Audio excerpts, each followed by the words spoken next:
In a bold show of force, Iran's Islamic Revolutionary Guard Corps stormed into the Strait of Hormuz and seized 2 vessels.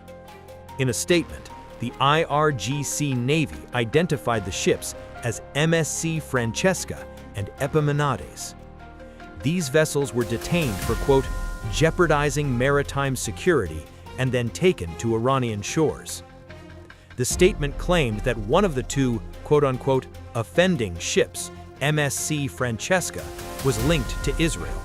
It further claimed that the vessels, quote, endangered maritime security by operating without the necessary permits and tampering with navigation systems, unquote. The Iranian paramilitary force reiterated that disruption of order and safety in the Strait of Hormuz is its red line.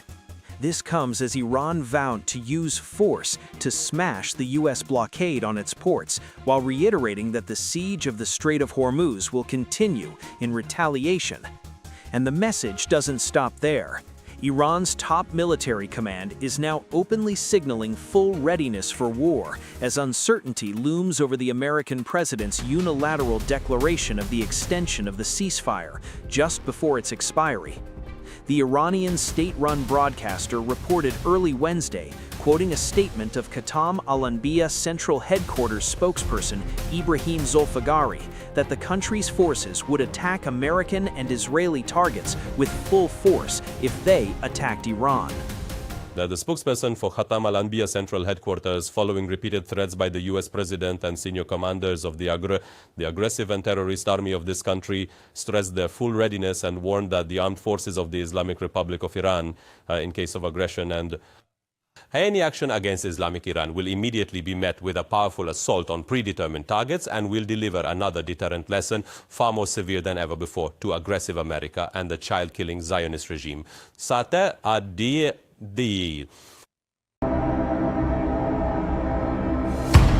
Tensions in West Asia are once again on a knife edge. According to the United Kingdom Maritime Trade Operations, a container ship was approached by Iran's Islamic Revolutionary Guard Corps gunboat on Wednesday, just 15 nautical miles northeast of Oman. And moments later, shots were reportedly fired. The gunboat, as per UK MTO, did not issue a radio warning before opening fire. The vessel's bridge was heavily damaged, but miraculously, there was no fire on board and no environmental spill. All crew members were also reported to be safe.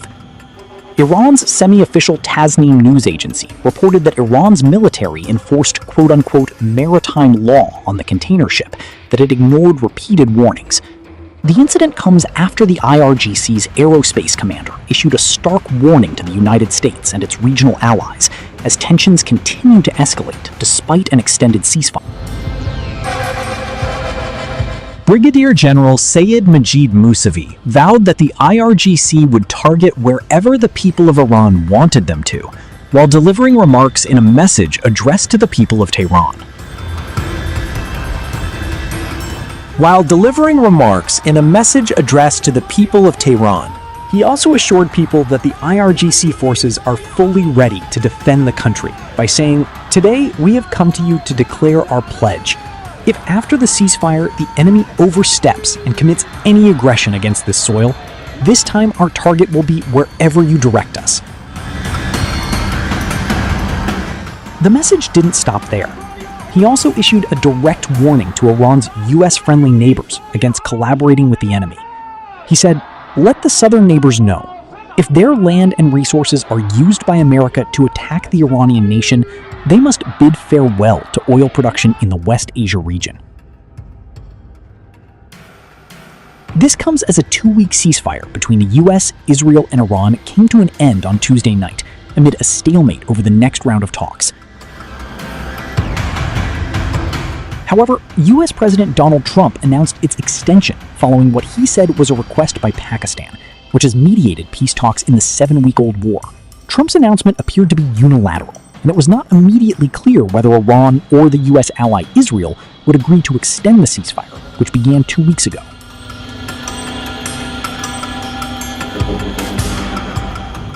Trump also said he would continue the U.S. Navy's blockade of Iran's ports and shore, which Iran's leaders have called an act of war.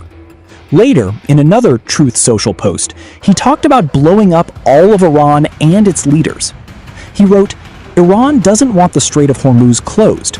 They want it open so they can make $500 million a day, which is therefore what they are losing if it is closed. They only say they want it closed because I have it totally blockaded, closed, so they merely want to save face."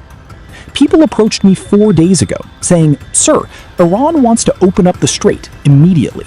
But if we do that, there can never be a deal with Iran unless we blow up the rest of their country, their leaders included." Meanwhile, Iran's Tasnim news agency, affiliated with the Revolutionary Guards, said Tehran had not asked for a ceasefire extension and repeated threats to break the U.S. blockade by force. So where does that leave things? A ceasefire, extended but uncertain. A blockade, still active. And now, gunfire at sea that could shatter the fragile pause at any moment.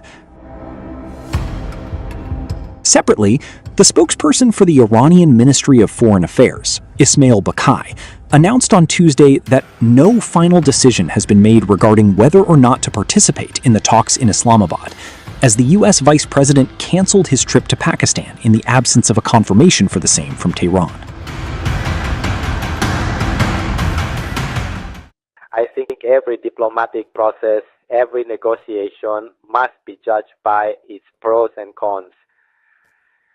Comings and goings in themselves are neither a measure of a process's success, nor do they in themselves hold inherent value.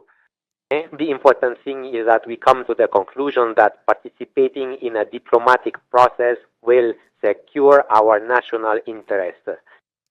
This is precisely why the decision-making regarding this process, just like any other process, just like any other negotiation, is carried out with great precision, taking into full consideration all aspects of the matter at hand. Up until this very moment, as I am speaking to you, I can tell you that a definitive decision has not yet been reached concerning our participation, whether we will join or not.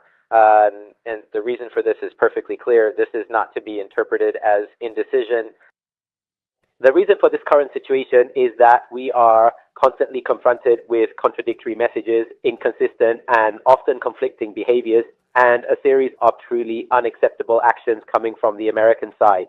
If you just take into consideration the events of the past 2 weeks, you'll clearly see what I mean by what has transpired.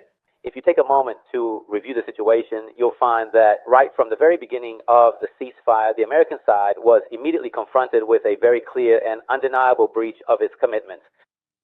The understanding was that the ceasefire in Lebanon would be a part of the agreement. Unfortunately, they didn't adhere to it, despite the fact that Pakistan's Prime Minister had explicitly stated this in that very initial statement concerning the ceasefire. Well, following the extensive efforts that were made, the discussions that transpired in Islamabad have now come to fruition. It was agreed that the other party would fulfill its obligations in return, and within the framework of the same understanding reached on April 8th, the esteemed foreign minister tweeted, announcing that Iran would fulfill its commitments within that same framework. So what was the reaction from the other side? Look, their response was, yes, we are very thankful to Iran, but we intend to continue with the naval blockade. Now, a naval blockade, as you are well aware, is considered an illegal act under international law, and it also constituted a clear breach of the ceasefire agreement.